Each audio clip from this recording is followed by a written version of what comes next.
The morning sun blazed across the dusty corrals of Ironwood Ranch in Billings, Montana, where the legend of Shadowmane had grown beyond any story the local cowboys could spin.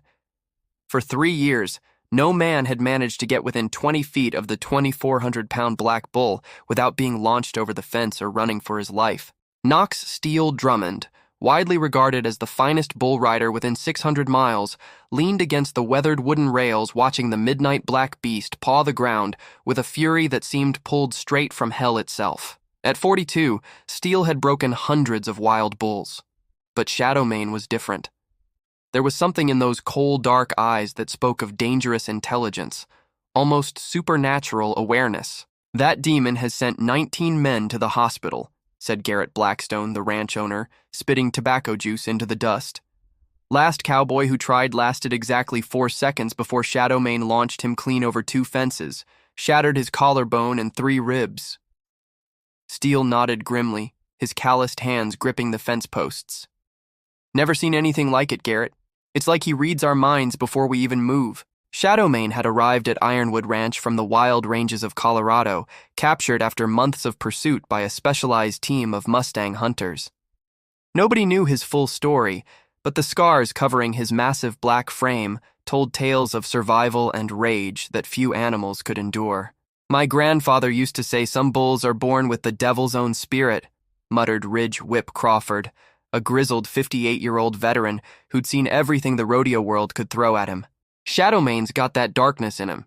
Ain't just raw power, it's pure calculated meanness." Ironwood Ranch was legendary throughout the American West, as the place where the most difficult bulls came to be reformed before entering professional rodeo circuits. Cowboys from across the country paid premium prices to learn Garrett Blackstone's specialized techniques, but Shadowmane had become everyone's obsession, and nightmare rolled into one terrifying package. "I've offered $8,000 to anyone who can ride that hellhound for 8 seconds, Garrett said, removing his hat to wipe sweat from his weathered forehead. "Already burned through $30,000 in medical bills for the fools who tried." Steele studied the bull for several more minutes, watching how Shadowmane moved through the corral. These weren't random movements of an ordinary animal, but calculated patterns, as if he were constantly planning his next devastating attack. The scars on his black hide gleamed under the Montana sun like battle maps from wars only he remembered. "I'm thinking about giving it one more shot," Steele said quietly, though his voice carried doubt for the first time in 20 years of bull riding. "Steele, that animal has ended careers. Maybe it's time we admit some bulls just can't be broken." As if responding to their conversation, Shadowmane suddenly stopped his pacing and fixed his dark gaze directly on the 3 men. For a moment that stretched like eternity, there was absolute silence except for the wind whistling through the Montana grasslands. Then the bull let out a sound that was part bellow, part growl, a challenge that seemed to shake the very ground beneath their boots. "Sweet Jesus," whispered Whip, unconsciously taking a step backward.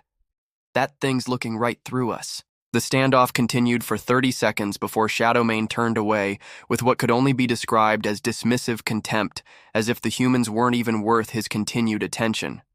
It was that attitude, that air of superiority, that drove every cowboy on the ranch to distraction. "Tomorrow's the last day of summer training season," Garrett said, checking his watch. "If nobody can handle him by then, I'm shipping him to the glue factory. Can't afford to keep feeding an animal that's going to kill someone eventually." Steele felt a pang of something, not quite sympathy, but recognition. In 20 years of breaking bulls, he'd learned to read their spirits, and despite Shadowmane's obvious danger, there was something magnificent about his refusal to surrender. This wasn't just a mean animal. This was a creature that had chosen defiance over defeat, no matter the cost. "Give me until sunset tomorrow," Steele said finally. "One last attempt. If I can't reach him, then ship him out." Garrett nodded reluctantly. "Your funeral, Steele. Literally." As the 3 men walked back toward the ranch house, none of them noticed the small figure watching from behind the hay barn. A 12-year-old boy with sandy hair and eyes the color of summer storms, who had been listening to every word about the impossible bull named Shadowmane. 12-year-old Aspen Caldwell crouched behind the weathered hay barn, his storm-gray eyes fixed on the legendary Shadowmane with an intensity that would have surprised the cowboys if they'd noticed him. Unlike every adult on Ironwood Ranch, Aspen felt no fear looking at the massive black bull, only curiosity and something deeper, something he couldn't quite name.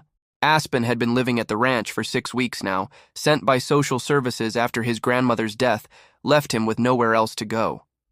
Garrett Blackstone was his great-uncle, a man who'd reluctantly agreed to take in his deceased sister's grandson until proper arrangements could be made. The boy had quickly learned to stay invisible around the working ranch, watching everything but saying little. "That kid's weird," he'd overheard Whip telling Steele just yesterday. "Never seen a boy so quiet. Spends all his time staring at the animals like he's trying to read their minds." What the cowboys didn't understand was that Aspen could read the animals in a way. Growing up with his grandmother in the mountains of eastern Montana, he'd learned to communicate with wildlife through patience and instinct rather than force. His grandmother, a woman the locals had whispered was touched by spirits, had taught him that every creature had its own language. You just had to be still enough to listen. Now, watching Shadowmane pace the corral with deadly grace, Aspen saw what the cowboys couldn't. The bull wasn't evil or possessed. He was in pain.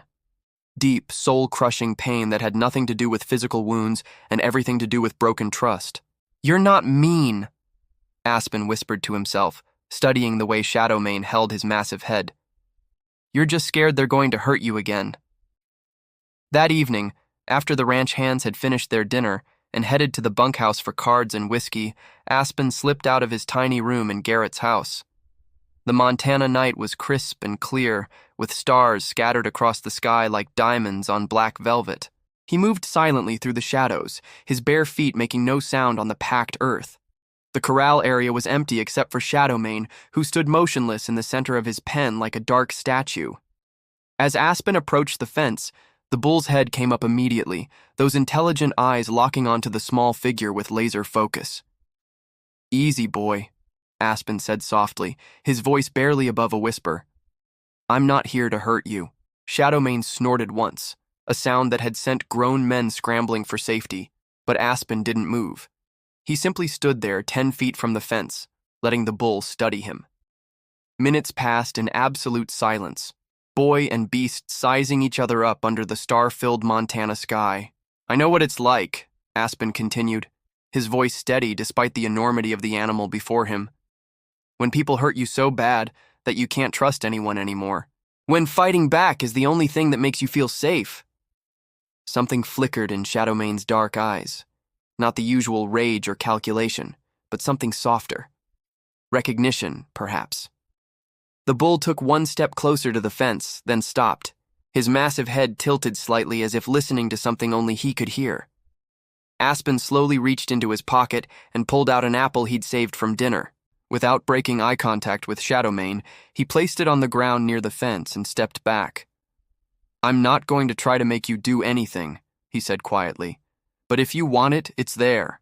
For 20 minutes, they stood in their strange standoff.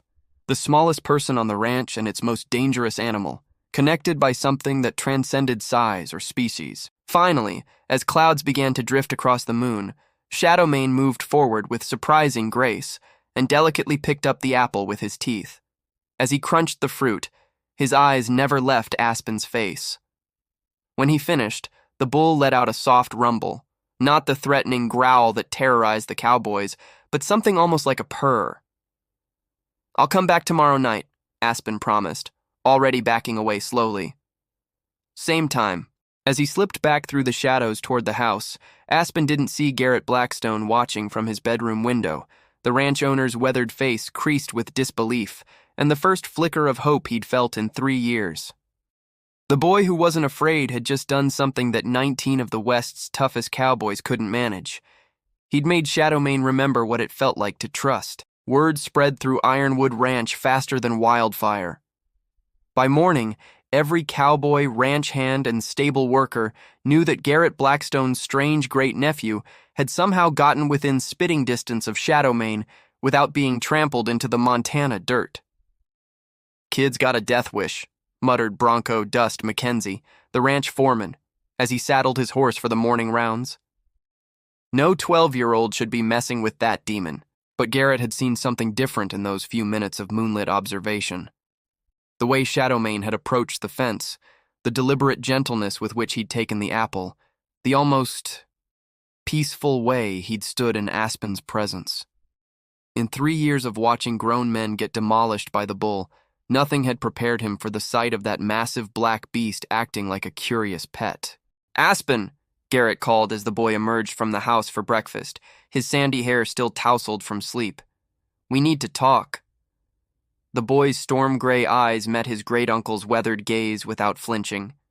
At 12, Aspen had already learned that adult conversations about him rarely ended well. "I wasn't doing anything wrong," he said quietly, settling into his chair at the kitchen table.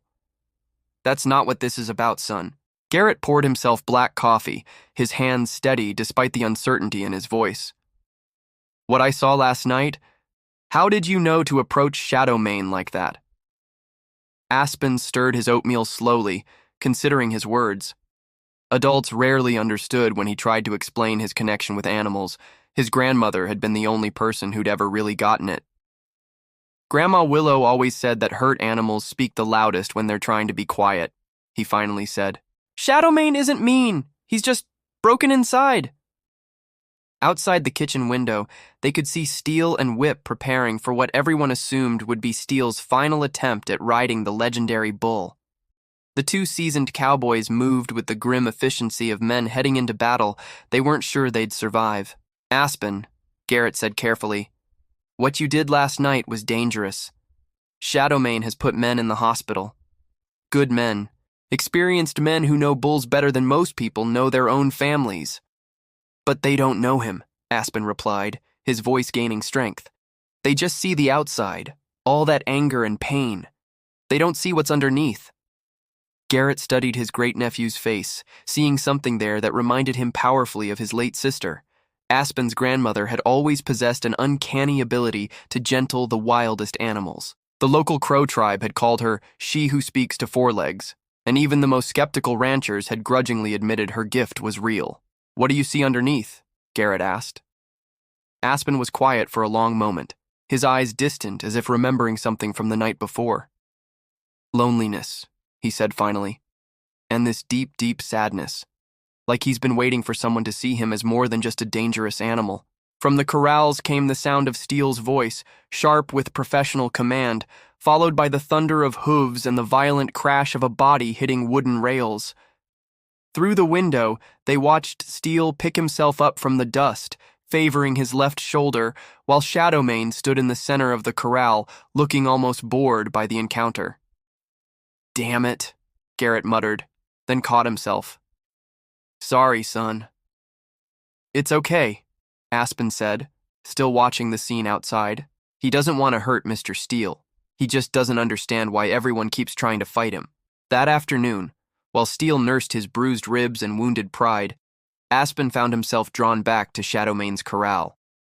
The bull stood in the shade of the single cottonwood tree that grew near the fence, his massive head hanging low in what looked like exhaustion or depression.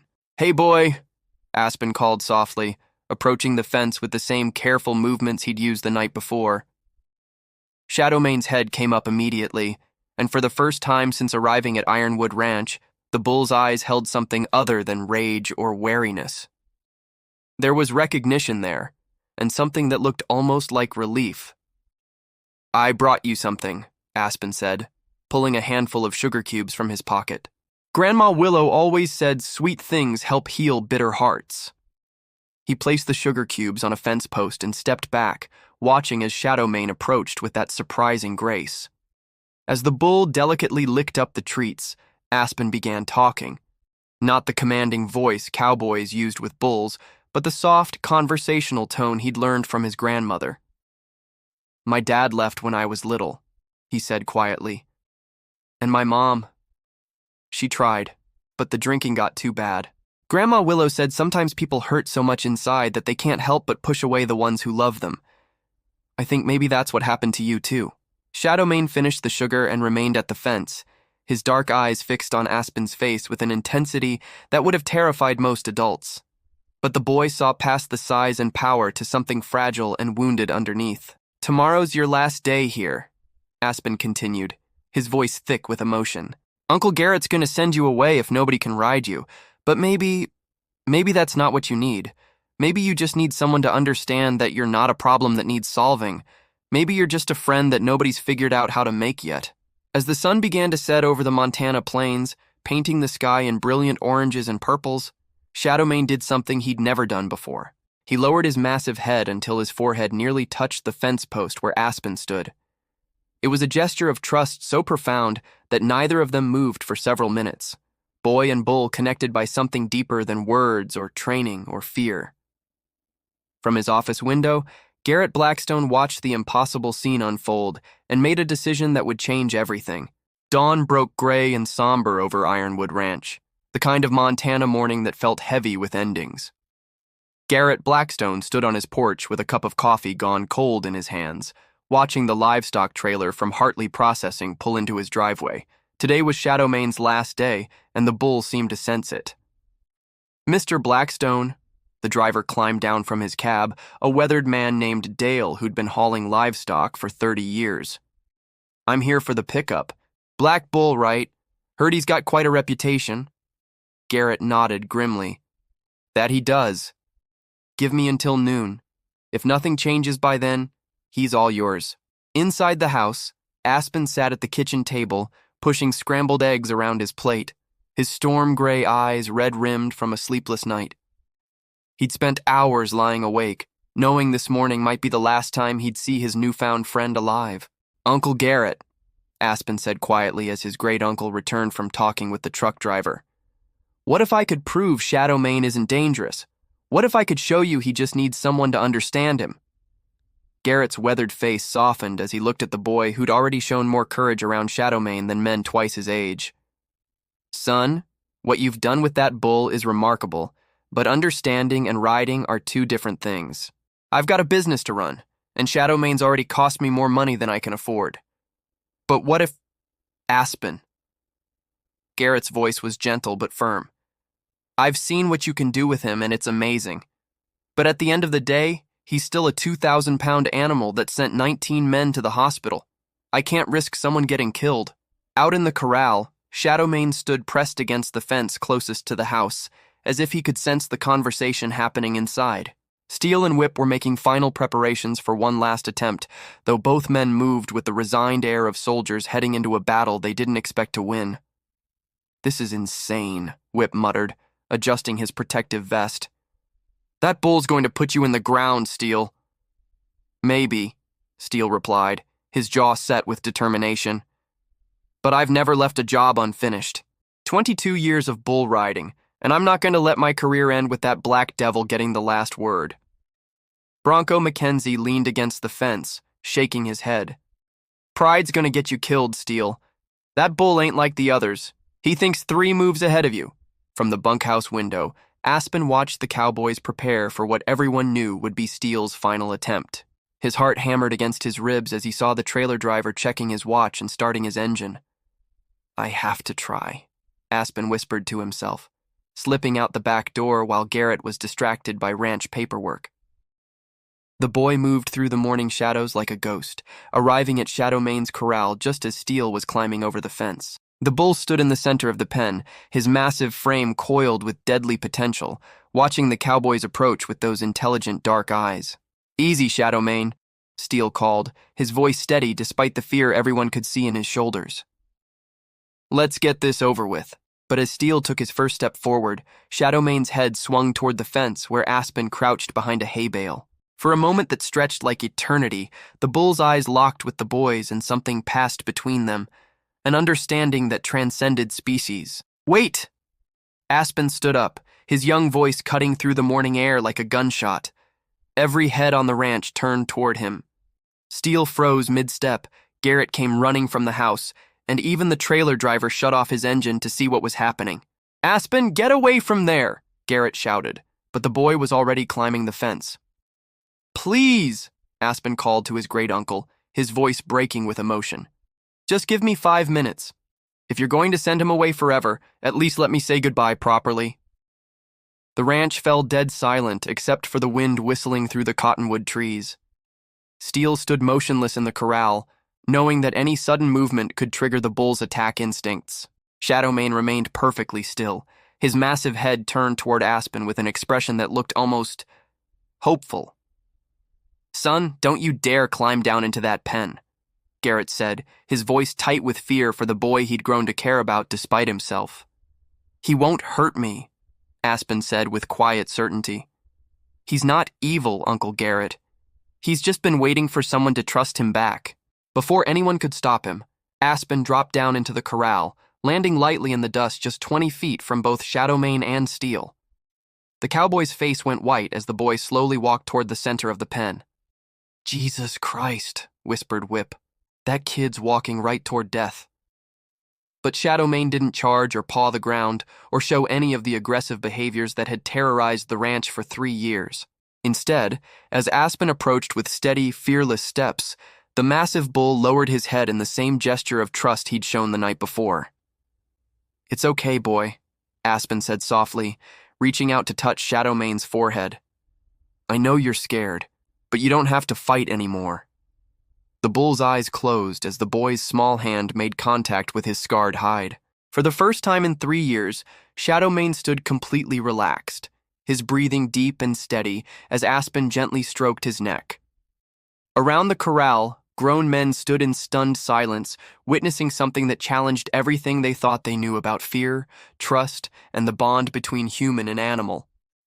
Steel slowly backed toward the fence, his face filled with wonder rather than defeat. He'd just learned more about bull riding in 30 seconds than 22 years of experience had taught him. And Garrett Blackstone found himself reaching for his phone to call off the trailer, knowing that some things were worth more than money, and some cowboys came in very small packages. The phone call to Hartley Processing was the hardest decision Garrett Blackstone had made in 30 years of ranching.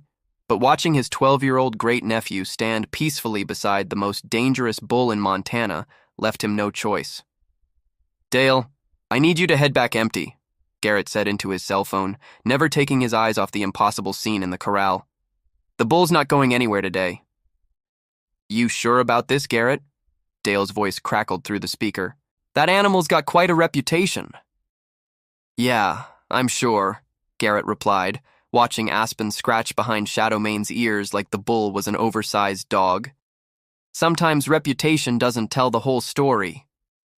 Word of what happened that morning spread through the Montana ranching community like wildfire. By afternoon, pickup trucks from neighboring spreads were pulling into Ironwood Ranch, their drivers wanting to see the boy who'd tamed the untamable Shadowmane. But Garrett turned them all away at the gate. "This isn't a circus," he told curious ranchers. "That boy and that bull have something special, and I'm not going to let gawkers turn it into a sideshow." Steele McKinnon sat on the bunkhouse steps, his ego bruised, but his mind racing with possibilities. In 2 decades of professional bull riding, he'd never seen anything like what Aspen had accomplished. "Kid's got a gift," he told Whip as they watched Aspen lead Shadowmane around the corral like a gentle giant. "Whatever that boy's doing, it ain't normal horse whispering. That bull looks at him like he's family." Whip spat tobacco juice into the dust, his weathered face creased with confusion. "In 40 years of working cattle, I never seen anything like it. That bull was born mean, but with the kid, it's like he's a different animal entirely." Whoa, what the cowboys couldn't understand was the depth of connection that had formed between Aspen and Shadowmane. The boy spent every free moment at the bull's corral, talking to him in soft tones about everything and nothing, his grandmother's stories, his fears about the future, his loneliness in a world where adults made all the decisions. And Shadowmane listened with an intelligence that startled everyone who witnessed it. The bull's dark eyes followed Aspen's movements with what could only be described as devotion, and his massive head would tilt when the boy spoke, as if he understood every word. "Grandma Willow always said animals are better listeners than people," Aspen told his great-uncle one evening as they watched Shadowmane graze peacefully in the twilight. "They don't judge or try to fix you. They just accept who you are." Garrett studied his great-nephew's profile, seeing so much of his late sister in the boy's quiet wisdom. "What do you see when you look at him, Aspen? Really see?" The boy was quiet for a long moment, his storm-gray eyes reflecting the last light of day. "I see someone who's been hurt so bad that fighting was the only way he knew how to stay alive. But underneath all that anger, he's just lonely, like me. That night, as Aspen made his usual visit to Shadowmane's corral, he found the bull waiting by the fence as if he'd been expecting him. The massive animal rumbled softly in greeting, a sound that would have terrified strangers, but had become as familiar to Aspen as his own heartbeat. "Hey, boy," Aspen said, climbing up to sit on the fence rail. "Uncle Garrett says people are calling from all over, wanting to see you. Reporters and TV people and such." Shadowmane snorted dismissively, as if he understood perfectly well what media attention meant and wanted no part of it. "I told him no," Aspen continued, pulling an apple from his pocket. "This is just between us. Nobody else needs to understand it." But even as he spoke, Aspen knew their secret couldn't stay hidden forever. Already other ranchers were asking Garrett how much money it would take to have the Bull Whisperer work with their problem animals. Stock contractors from the professional rodeo circuit were making inquiries about Shadowmane's availability for competitions. "Everything's going to change, isn't it?" Aspen asked, offering the apple to Shadowmane, who took it with surprising delicacy. "Adults always want to make things complicated." The bull's response was to rest his massive head against Aspen's shoulder, a gesture of trust and affection that spoke louder than any words. In that moment, sitting under the vast Montana sky with his unlikely friend, Aspen felt a peace he'd never known possible. But across the ranch, in his office, Garrett Blackstone was fielding phone calls that would soon test the bond between boy and bull in ways neither of them could imagine. Fame, as the rancher had learned over the years, was a double-edged sword that could cut deep when you least expected it. The world wanted to understand what Aspen had with Shadowmane. The question was whether their connection was strong enough to survive the scrutiny that was coming their way. In the corral, the boy and the bull sat together in comfortable silence, both sensing that their quiet days were numbered, but neither knowing how to prepare for what lay ahead. The first news van arrived on a Tuesday morning, followed by 3 more before noon. Garrett Blackstone watched from his kitchen window as reporters set up cameras along his property line, their satellite dishes gleaming in the Montana sun like metallic vultures circling overhead. "Local boy tames killer bull," screamed the headline in the Billings Gazette, accompanied by a grainy photo someone had taken with a cell phone from the highway. Within hours, the story had been picked up by national outlets, and Garrett's phone rang non-stop with interview requests. "Mr. Blackstone, this is Rebecca Chen from Good Morning America," came one typical call. "We'd love to feature your nephew and the remarkable bull on our show. We could have a crew there by Thursday." "Not interested," Garrett replied curtly, hanging up before the producer could make her pitch about heartwarming human interest stories. But the attention was taking its toll on everyone at Ironwood Ranch, especially Aspen and Shadowmane. The constant noise of helicopters buzzing overhead, the flash of telephoto lenses from the property boundaries, and the shouted questions from reporters had the bull on edge in ways nobody had seen since his early days at the ranch. "He's stressed," Aspen told his great-uncle, as they watched Shadowmane pace restlessly in his corral. "All these people staring and pointing. It reminds him of bad times." Steel and Whip had taken to standing guard at the corral during Aspen's visits, their weathered faces grim as they watched for intrusions. The boys' special time with Shadowmane had become a production that required security, and everyone could feel the magic slipping away. "Kid can barely get 5 minutes alone with his bull anymore," Steel muttered to Garrett. "This ain't right. That boy gave Shadowmane his trust back, and now the whole damn world wants to turn it into entertainment." The breaking point came on Friday when a documentary crew somehow bypassed the ranch gates and set up cameras near the corral while Aspen was inside with Shadowmane. The bull, already agitated by days of constant attention, spooked when a cameraman moved suddenly, nearly trampling Aspen in his panic to get away from the perceived threat. "Get off my property!" Garrett roared, his face purple with rage as he confronted the film crew. "That's a child in there and you nearly got him killed!" The crew retreated, but the damage was done. For the first time since they'd bonded, Shadowmane had shown aggression in Aspen's presence, and the boy could see the shame and confusion in the bull's dark eyes. "It's not your fault, boy," Aspen whispered, his hands shaking as he stroked Shadowmane's neck. "You were just scared. I understand." But the incident had rattled everyone on the ranch. That evening, Garrett made a decision that broke his heart, but seemed necessary for everyone's safety. "Aspen, we need to talk about sending you somewhere safe for a while," he said, as they sat on the porch watching news vans patrol the highway like sharks. "My sister in Missoula has offered to take you until this media circus dies down." "No," Aspen said quietly, his storm-gray eyes flashing with determination. "I won't leave him. Not now, when he needs me most." "Son, today proved how dangerous this situation has become. One scared animal and a pushy camera crew nearly nothing," Aspen interrupted, showing more defiance than Garrett had ever seen from the normally quiet boy. "Shadowmane would never hurt me on purpose. He was protecting both of us from strangers who had no business being here." That night, unable to sleep with helicopters circling overhead like mechanical buzzards, Aspen slipped out to the corral for what might be their last quiet moment together. Shadowmane was waiting by the fence, his massive form silhouetted against the star-filled sky. "Everyone wants to take me away from you," Aspen said, his voice thick with emotion. "They think you're dangerous, but they don't understand. You're not dangerous to me.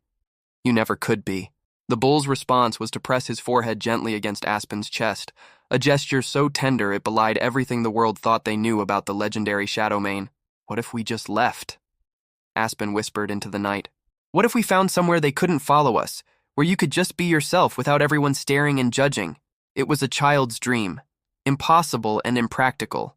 But as Shadowmane rumbled softly in response, Aspen began to wonder if impossible things might be the only honest option left. From his bedroom window, Garrett watched the boy and bull share their midnight conversation, knowing that morning would bring more reporters, more pressure, and more impossible decisions. The world had discovered their miracle, and now everyone wanted to claim a piece of it.